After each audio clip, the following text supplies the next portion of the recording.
золотое яблоко и золотая рыбка, они нам нужны для того, чтобы вписать время жизни или во наше внутреннее время, дополнительное время жизни, или во наше внешнее время, то есть во время наших проявлений взаимодействия с внешним миром. Да? То есть, поэтому золотая рыбка – это вопросы материализации, которые в этой жизни нам необходимы. А золотое яблоко – это вопросы увеличения продолжительности времени жизни. Да, то есть, чтобы наша жизнь была гармонична. Мы не просто же хотим время жизни увеличить, мы же хотим, чтобы в нашей жизни это было гармоничное, интересное время. Да, потому что если можно просто лежать, болеть очень долго и предолго. Мы же этого не хотим, мы же хотим, чтобы мы жили на полной насыщенной жизнью. Значит, это время должно быть, иметь определенные характеристики. Да, то есть это должно быть именно какое время? Чтобы в нашем времени жизни, да, то есть как таковом, как биологическом объекте, проявилась жизнь времени. Чтобы жизнь времени, чтобы это время было живое. И чтобы у этого вот жизни времени появилось свое собственное время жизни. Да, то есть что такое время жизни? Чтобы это была жизнь интересная, наполненная различными интересными событиями, здоровьем, счастьем и благополучием. Ну и тогда, когда мы возвращаемся к законам гармонии, которые нам необходимо реализовать, тогда мы говорим, какие же мы видим законы гармонии, которые у нас проявляются в нашей жизни. В чем они проявляются? Ну, например, гармонический ряд звуковой. Да? То есть вот есть у нас ряд звуковой, там 7 нот основных, да, до, ре, ми, фа, соль, ля, си. Ну, есть еще дополнительные как бы обертона и так далее, но основной вот считается 7 нот. Есть 7 цветов, да, то есть это другой частотный диапазон. Да, то есть есть это звуковой диапазон, это частотный диапазон совсем другого класса, а именно какой? Световой. Там другие частоты. Но там 7 цветов есть, да, то есть это радуга считается. Радуга – это вот проявление гармонии во внешнем мире. Мне даже в Библии написано, что вот это как бы знак, который Бог подал, что он не будет больше губить человечество, типа такого всемирного потока не будет делать. И вот если радуга на небе есть, это значит, что хороший символ, что все будет хорошо. Еще какие у нас есть? Да, но есть еще там ритмы мозга, например, да, альфа-ритм, бета, там, гамма и так далее, да, то есть некие проявления частот, но более низких, которые в нас проявляются. То есть мы видим, что определенные законы гармонии в нашем мире проявляются. И они почему-то опираются на цифру 7.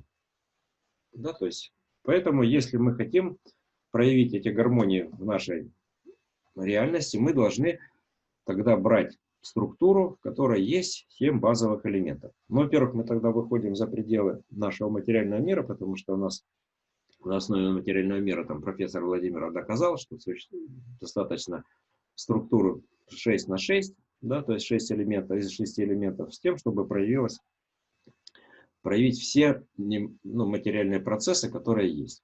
Но жизнь – это нечто другое. Мы же хотим время жизни увеличить, чтобы это было живое время, которое у нас. Значит, выходим за пределы этого вот шестерки, значит, нам надо как минимум 7, чтобы было элементов. Ну и поэтому мы сейчас должны обратиться к такой штуке, которая называется теория физических структур. Вот у нас есть теория физических структур, нам говорит, что есть два множества в мире структур, да, которые взаимодействуют, множество элементов. И они формируют нам определенную структуру. И эти множество элементов, каждый взаимодействует с каждым множеством. Да? То есть тогда если мы имеем в одном множестве 7 элементов, а в другом множестве 7 элементов, каждый с другим взаимодействует, то получается у нас уже сколько этих связей? 49. Потому что рассматриваются не сами элементы, а связи между ними. Значит, 49 связей, которые нам должны быть реализованы, да, как минимум. Но элементы в теории физических структур может по-разному описываться. Да? То есть это могут быть какие-то числа, могут быть какие-то качества. Но если, допустим, даже мы численные элементы будем брать, то числа могут быть тоже разные. Могут быть вещественные числа, натуральный ряд чисел, 1, 2, 3, 4. Могут быть комплексные. А комплексные числа – это уже вектор в неком поле. Да, то есть есть вещественная часть, а есть мнимая часть. Значит, допустим, у нас есть как раз мы моделируем комплексными числами. Тогда у нас получается, что у нас есть 7 элементов вещественных, 7 элементов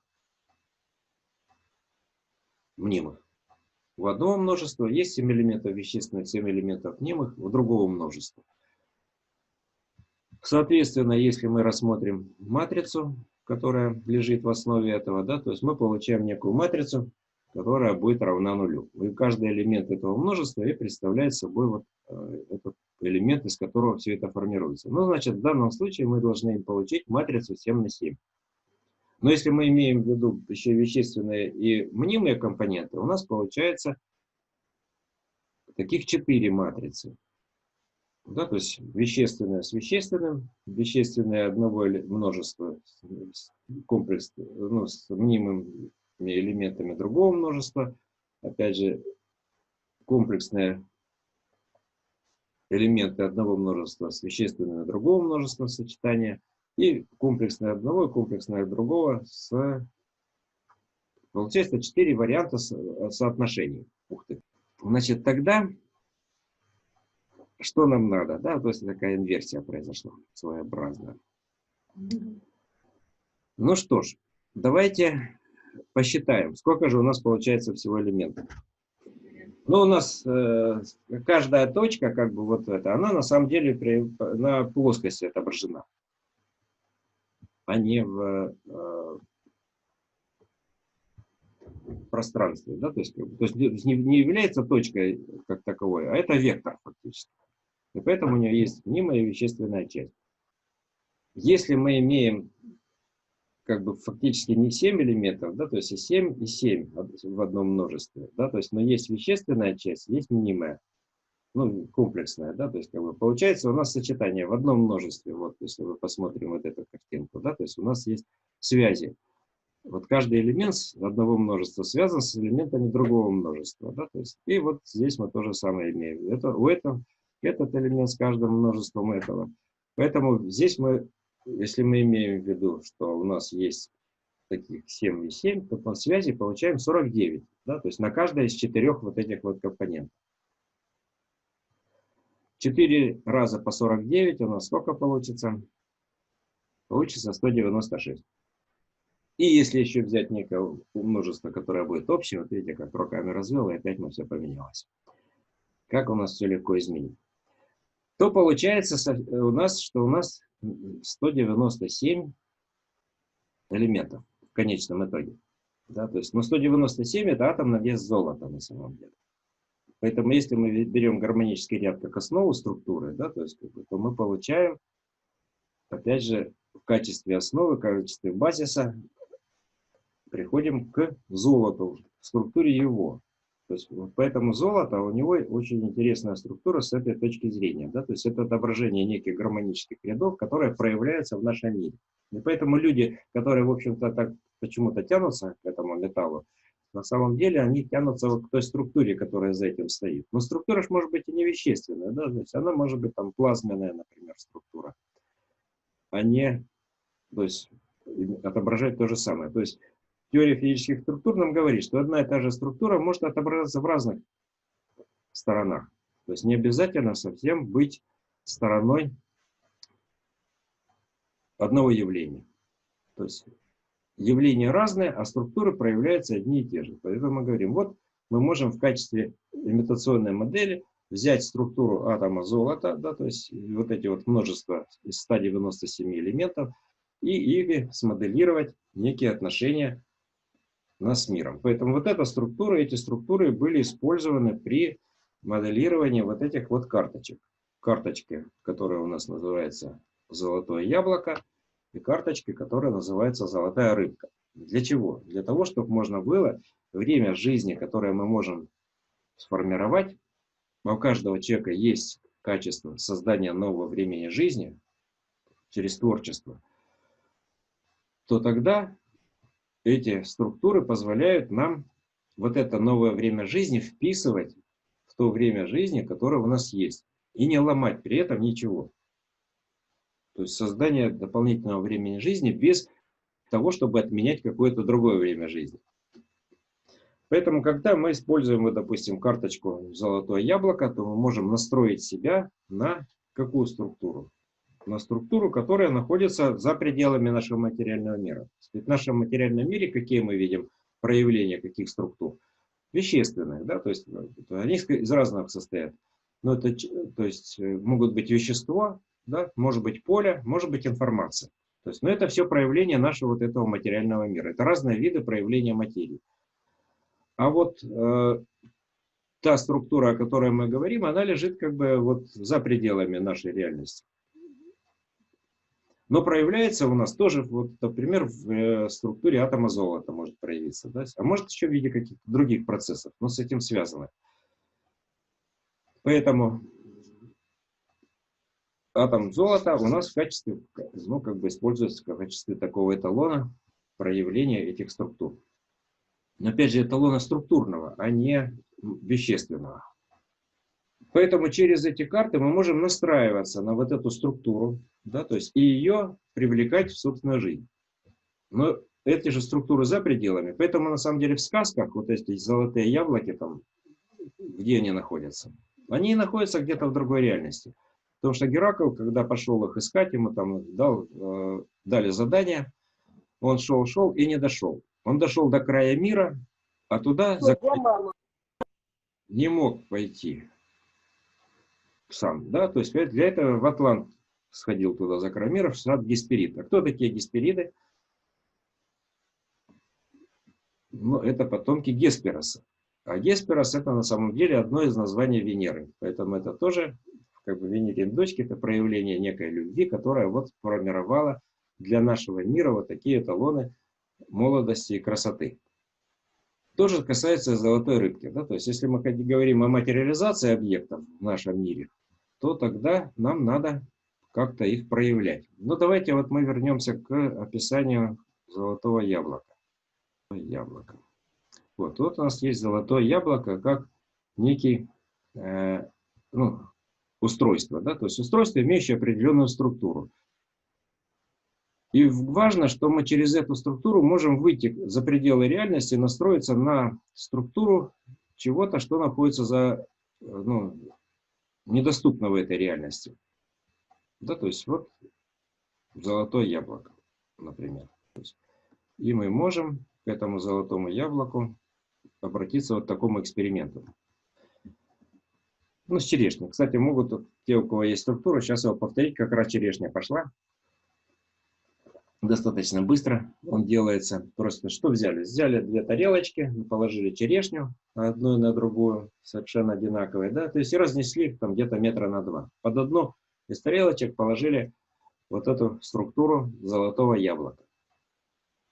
И потом накрыли их там салфеточками, чтобы они сильно не высыхали. И там через несколько дней посмотрели, что получилось. Ну и вот видно на фотографиях, хорошо видна разница между той и другой черешней. Одна такая блеклая и невзрачная, а другая такая яркая, блестящая. И видно, что она более жизнестойкая получилась. В принципе, вот эти эффекты можно использовать этой структурой для... вот фотография двух видов черешни.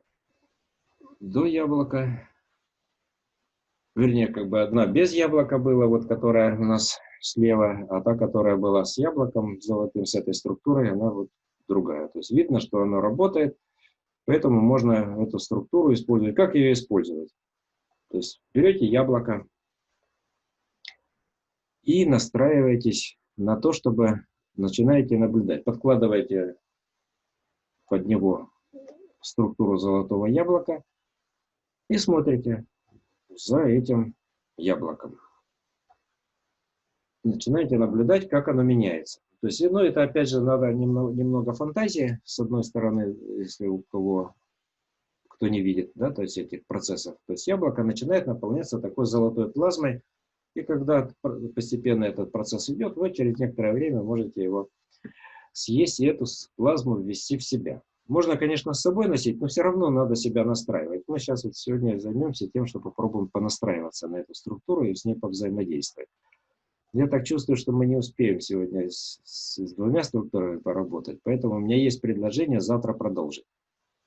Не, ну не только с фруктами, с ягодами. Под арбуз можно положить, например, золотое яблоко. Это такая большая ягода. Не только с фруктами.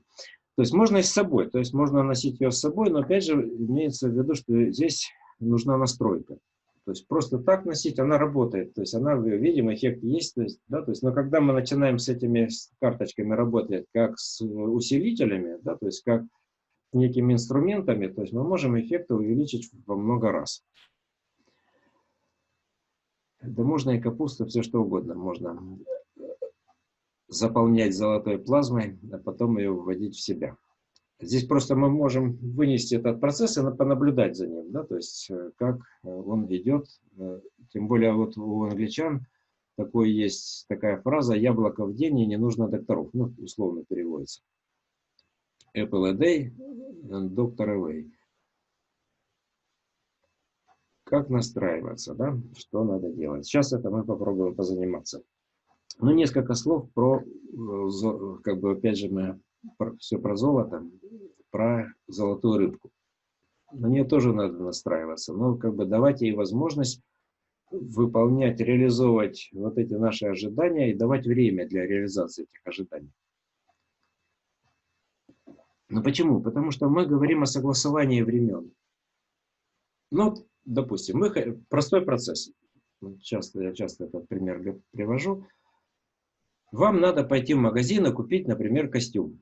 Ну, или обувь, там, что хотите вы. Да? То есть, ну, действие вроде простое, да, взяли, пошли и купили.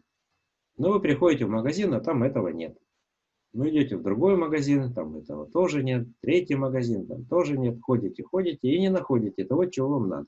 То ли размера нет, то ли ткань не та, то ли еще что, фасон не тот. Ну, то есть, вот как-то не получилось, да, то есть, как бы.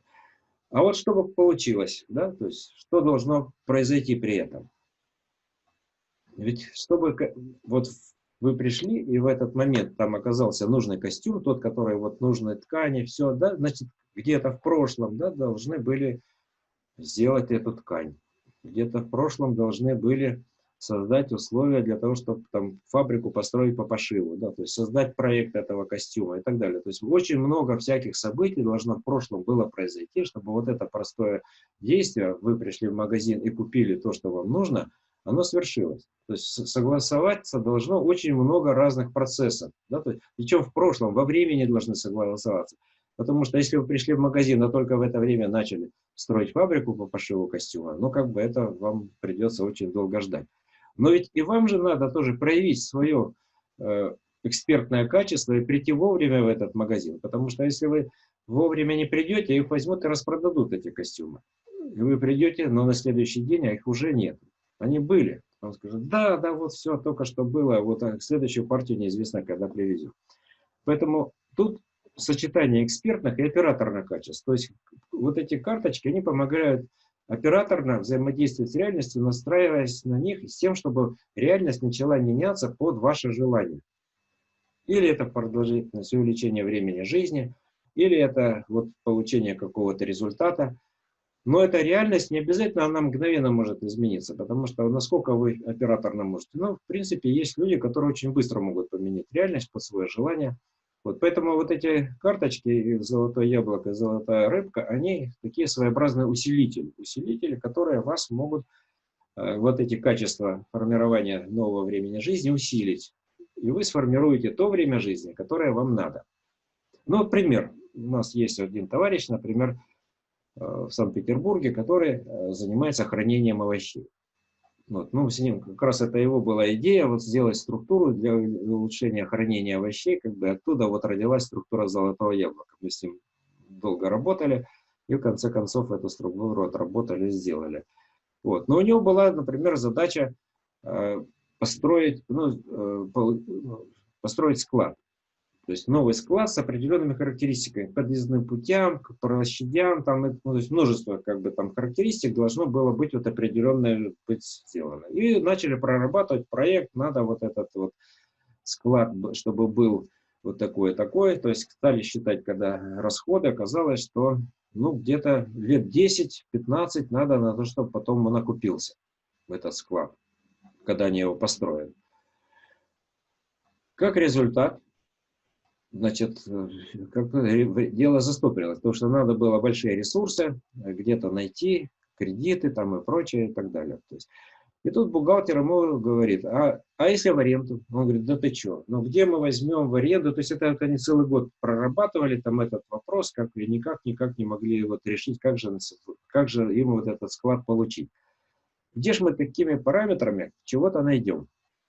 Он говорит, ну а если попробовать все-таки поискать? А у нее карточка «Золотая рыбка» уже как раз около года была. Вот. И он говорит, а ну давайте посмотрим. Стали смотреть, оказывается, есть уже построен этот склад, именно со всеми вот подъездными путями. Все уже вот, все сделано так, как это они хотели. Осталось только им заехать, ну там, по арендное платье, оказалось, что им склад окупается уже в течение там нескольких месяцев. И они уже начинают получать прибыль. И он говорит, тут я понял, говорит, что работает ваша карточка. Говорит. То есть я, говорит, сэкономил несколько миллионов рублей, говорит, на вот этом деле. То есть, ну вопрос-то надо же было дать согласовать. И вот те ожидания, которые, что обязательно надо построить, они вот как-то по-другому решить вопрос. Поэтому вопрос материализации надо иногда отпускать вот как бы миру и давать, чтобы мир сам как-то вот помог вам в этом осуществить. Но настройка, ну он уже с нашими карточками давно работает, и у него уже хорошо настройка это получается на них. Поэтому вопрос согласования структуры времени жизни нашей, да, то есть которая у нас есть, с тем временем жизни, которое мы хотим дополнить, в нашу жизнь привнести, да, то есть это вот как раз вопрос работы с этими карточками. И структура золота, она здесь как раз проявляется как элемент структуры, гармонизирующие наши связи с внешним миром. То есть не само золото, а именно структура этого металла. Поэтому если его слишком много, то человек уже начинает чахнуть над этим. То есть он как бы теряет жизненность, как бы жизнепроявления в своих этих вещах. Он начинает заботиться уже о сохранении этой структуры, а не о самом времени жизни. Так, ну что, давайте мы сейчас попробуем с вами повзаимодействовать для начала с карточкой «Золотое яблоко». Золотое яблоко мы сейчас будем настраивать что? Ну, хорошо бы, конечно, было, у каждого было яблоко, но я забыл об этом написать. Поэтому будем настраивать свое собственное золотое яблоко. То есть в чем это проявляется? Да, то есть вот тут мы там написали, одна из тем была у нас заявлена масштабная гармония Вселенной. Вот если такой есть Сухонос, автор, он такую книгу написал, советую почитать. Он показал, что одна и та же структура на разных масштабах проявляется. Да, то есть в микромире, в макромире, в мегамире. Одни и те же структуры периодически повторяются на всех. Ну, вот в частности, вот структура яблока, как некого магнитного поля определенного, да, то есть у яблока есть определенная форма. Вот эта форма, она на самом деле характерна для магнитных силовых линий. Если взять человека, у него тоже есть собственное магнитное поле, да, или световое поле. Это световое поле тоже определенную форму имеет такое вот яблоко. У Земли есть тоже магнитное поле, но тоже имеет такую форму яблоко, да, то есть оно где-то сходится вот по полюсам, эти магнитные линии, и расходится, и такую вот форму яблока тоже имеет, да, то есть такая же форма в галактике магнитного поля, да, то есть мы видим, что это одна и та же структура проявляется вот на разных масштабах, поэтому мы можем сейчас вот попробовать повзаимодействовать с этой структурой, подразумевая, что она проявляется не только в нас самих, да, то есть она проявляется на разных масштабах нашей реальности. И мы можем взаимодействовать именно с этой структурой, да, то есть которая откуда-то, значит, берется. Значит, она из мира структур проявляется как структура вот на разных уровнях. И мы можем настраиваться, как бы проходя через вот эти все уровни сонастройки. Давайте попробуем представить, что у нас на руке лежит яблоко. Такой творческий процесс представления.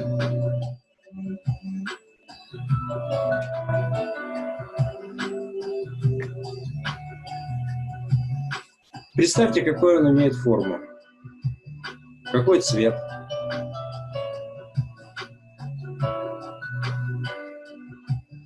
какой у него запах у этого яблока. Давайте его понюхаем. Вдохнем аромат этого яблока в себя.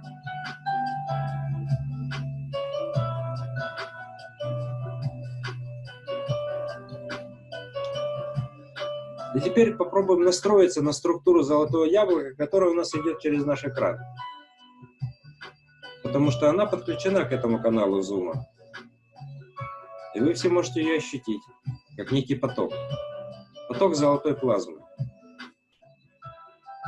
Эта плазма входит в яблоко, которое у вас на руках.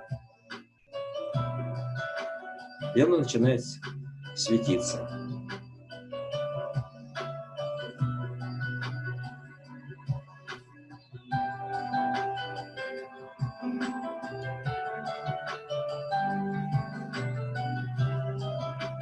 А теперь представим себя в виде яблока. Что вы на руках держите самих себя. Яблоко своего поля. И это ваше яблоко, ваше магнитное поле наполняется этой золотой плазмой. И все процессы, которые у нас проходят, начинают согласовываться, упорядочиваться.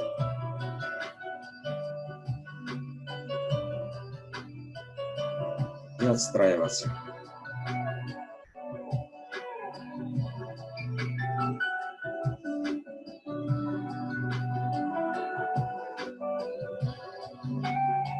А теперь у нас на руках земля.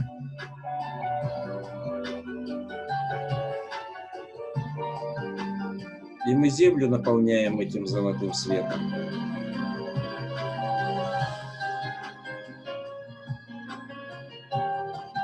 И от этого все люди, которые на земле, они тоже наполняются этим золотым светом.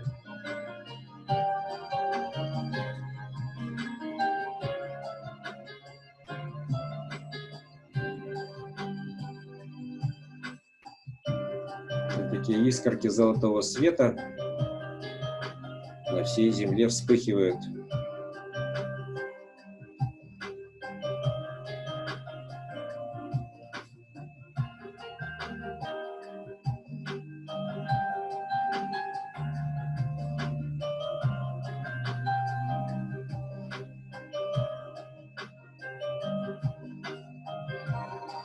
А теперь мы на руках держим всю галактику. Золотое яблоко галактики. Ее наполняем тоже золотым светом.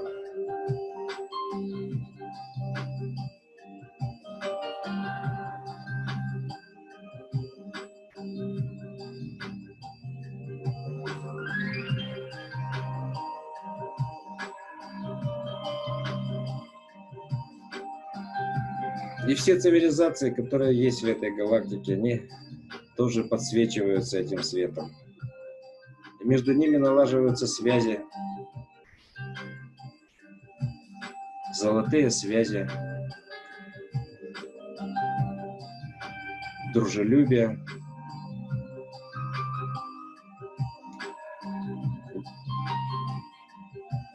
и добропорядочность.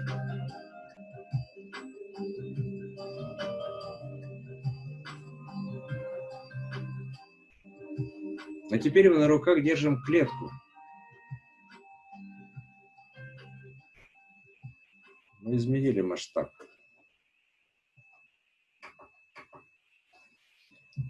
Клетку, с которой начинается жизнь каждого существа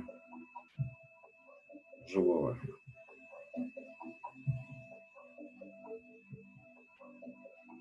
И наполняем клетку золотой плазмой, чтобы рождение любого существа было изначально вписана в этот мир.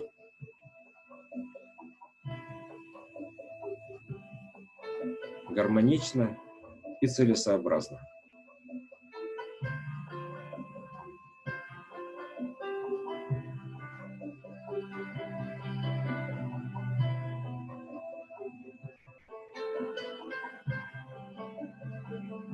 А теперь у нас в руках ядро клетки.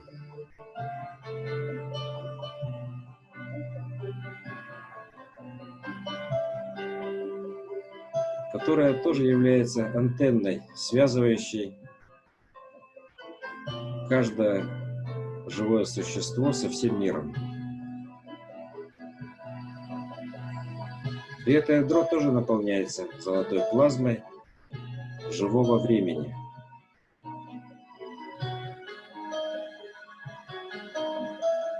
Плазмой жизни времени.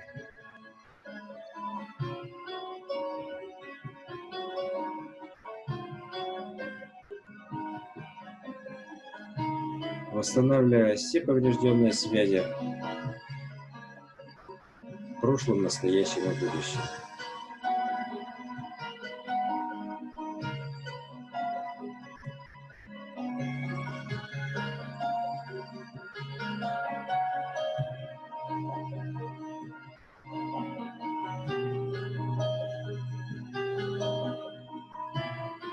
И на руках у нас теперь атомы.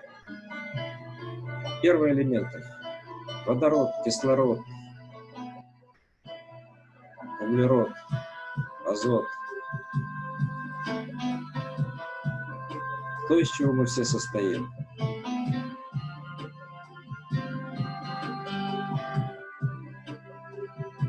И атомы мы тоже наполняем этой плазмой. Плазмой времени.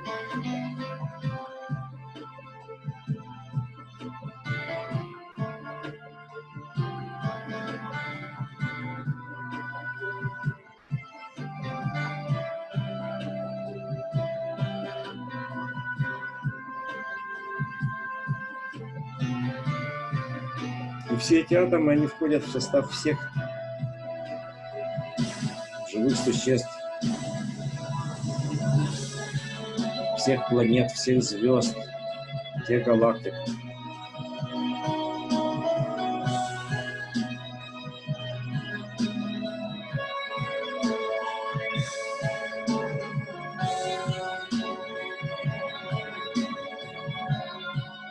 Потому что все вложено одно в одно.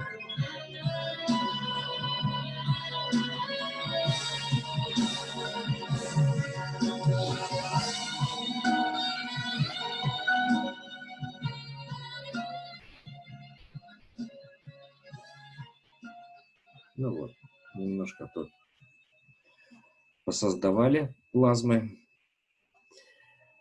золотой.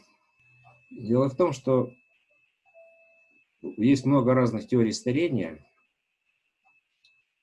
и в силу того, что они все разные, как раз говорит о том, что нет общей теории. Никто не понимает, из-за чего происходит старение и смерть. Как это связано со структурами времени. Все это лежит за пределами нашего живого организма. То есть где-то в мире структур. То есть мир структур, он вне нашей реальности. Поэтому мы через вот эти вот структуры золотой рыбки, золотого яблока можем обращаться к этим структурам, которые лежат за пределами нашего мира. Но они отображены как-то в наших сказках, да, в мифах, в представлениях сказочных об этом мире. То есть все равно они как-то к нам приходят. Ими можно пользоваться. И не обязательно только про молодость. Есть разные сказки, например, про драконов. А драконы, они такие существа интересные, которые могут самовосстанавливаться. Поэтому можно эти качества тоже к себе привлекать и восстанавливать себя с помощью того же золотого яблока. Когда самостоятельно настраиваешься, что нужно делать? Это можно все-таки на представлениях идти здесь, потому что со структурой золотого яблока его можно использовать для того, чтобы вот наполнять те фрукты, овощи или ту еду, которую мы съедаем, да, в этой золотой плазмой, как бы на этом представлении усиливать то качество, которое заложено в этом золотом яблоке. И вводить далее их в себя и попробовать ощутить. Вот мы, например, если у кого есть эти фрукты, уже были заготовлены заранее, да, то есть вы их попробуйте сейчас вот попробовать на вкус, на запах, то есть как они, как вот эта плазма ощущается, да, как она ощущается во вкусе, в запахе, какие ощущения тактильные вызывают вот эти вот ваши фрукты и овощи. Тем самым, что вы сделаете? Вы тем самым свои органы чувств, да, вы как бы их интегрируете в одно единое чувство пути, интегральное, да, то есть и усиливаете вот это свое чувство пути, которое дальше может вас вести к тем делам, тем свершениям, которые вам необходимо проявить в этом мире. Да можно для разных продуктов, то есть как вы хотите, да, то есть как вам больше нравится. Только здесь, опять же, мы говорим о усилении, да, теми качествами, которых, почему мы говорим о золотом яблоке, да, то есть о структуре, которая лежит вне пределов нашей реальности, потому что эти качества почему-то в нашей реальности не предъявлены в том виде, в каком они могли бы быть, да, то есть мы видим жизнь и смерть, она присутствует, вот, а здесь мы потихонечку можем, вот, используя качество золотого яблока, усиливать себя как биологический объект для того, чтобы можно было, опять же, улучшить свою жизнь. Не только с точки зрения ее длительности, а с точки зрения ее проявления каких-то качеств, которые можно в этой жизни, чтобы они у вас были. Клеточное омоложение проходит через светличные фрукты и овощи. Ну, можно так сказать, но на самом деле тут как бы более общие процессы идут, не только омоложение, но опять же согласование. Согласование структуры собственного времени жизни со структурами вот этого мира в целом. Да, то есть мы, когда говорим о структурах светличных и трансляторов, мы говорим о том, что эти структуры помогают согласовать. Почему они разные? Ну, потому что человек, как сложная система, он по-разному взаимодействует с другими системами. С электромагнитными полями это свой тип взаимодействия. С пространством еще свой тип, да, там, с другими людьми еще. И мы под каждый вот тип пытаемся создать определенную структуру с тем, чтобы можно было вот это согласование более полно провести. И каждый выбирает, где ему лучше, вот, где у него не хватает каких-то вот качеств личных для этого согласования, и применяет те структуры, которые на данный момент ему более актуальны и более полезны. Лучше всего закладывать качество яблока, качество мудрости, чтобы мудрость приходила для того, чтобы вы могли делать меньше ошибок, да, то есть как бы тогда вы вот эти вот свои экспертные качества будете проявлять более полно с тем, чтобы не двигаясь в этом мире, да, то есть не разрушать его, а именно только создавать. И чтобы вот эта созидательная часть, она для вам помогала в этом мире во всех отношениях. И в отношениях с людьми, и в материальном отношении. То есть это дополнение. Вот если мы почему про карту блага говорили, что это все карты, они друг друга дополняют. Если карта блага расширяет поле событий, да, то есть вот тогда вот карта золотая рыбка, она помогает нам настроиться на те или иные события материального мира и в них проявить их более полно именно в качестве с точки зрения материализации. Большое спасибо всем участникам за радость нашей встречи, за то, что у нас есть такая возможность пообщаться, что-то вот обменяться какими-то вот светами, у каждого свой свет, и вы все светитесь, и это очень радует.